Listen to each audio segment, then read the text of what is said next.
Jeshi letu la polisi limekuwa kila mara katika wilaya hii ya Kwimba likifanya kazi kwa karibu sana na wananchi, na waliona kwa sababu wananchi wamekuwa wakiwapa ushirikiano katika shughuli zao za kila siku, basi wafanye mashindano ambayo yatatukutanisha wananchi wa kata zote 30.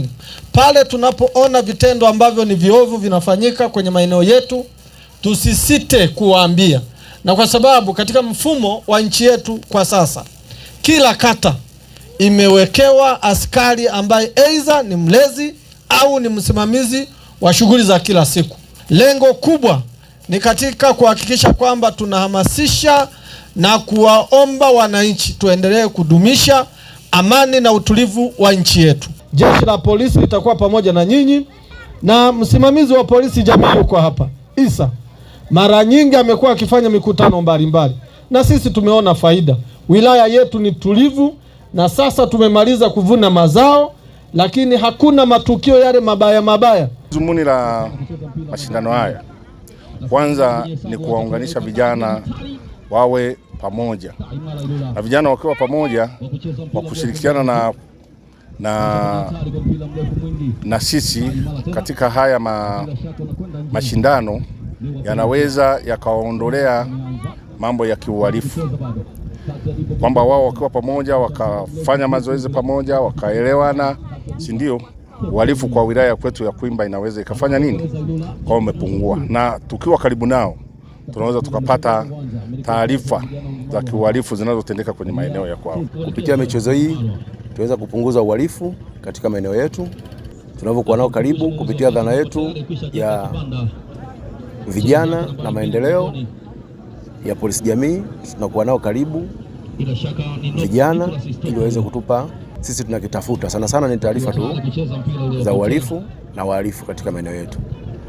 Mashindano haya yamefunguliwa leo tarehe 15 ya mwezi wa 7 2026 na Mheshimiwa Mkuu wa Wilaya ya Kwimba.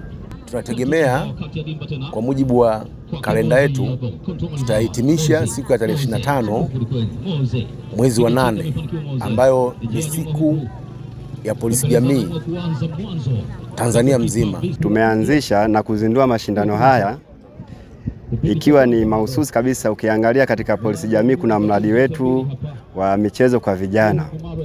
Lengo la michezo kwa vijana ni kuhamasisha, kwa sababu ukiangalia makundi ya vijana ndio yapo kwenye hatari kubwa ya kuingia kwenye uhalifu, kwenye madawa ya kulevya.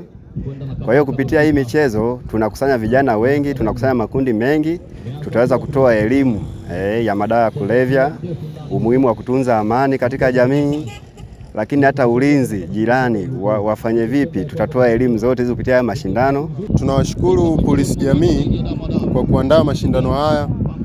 Mashindano haya yamekuwa na faida kwetu sisi, kwa sababu bila mashindano haya huenda tungekuwa katika vijiwe tukipiga tu story ama tukifanya mambo ambayo hayaendani kabisa ama hayako sahihi kabisa katika jamii. Niseme na washukuru polisi jamii kwa kutuandalia mashindano haya, na washauri vijana wenzangu kutojihusisha na mambo ambayo hayaendani na mwenendo mzuri katika jamii.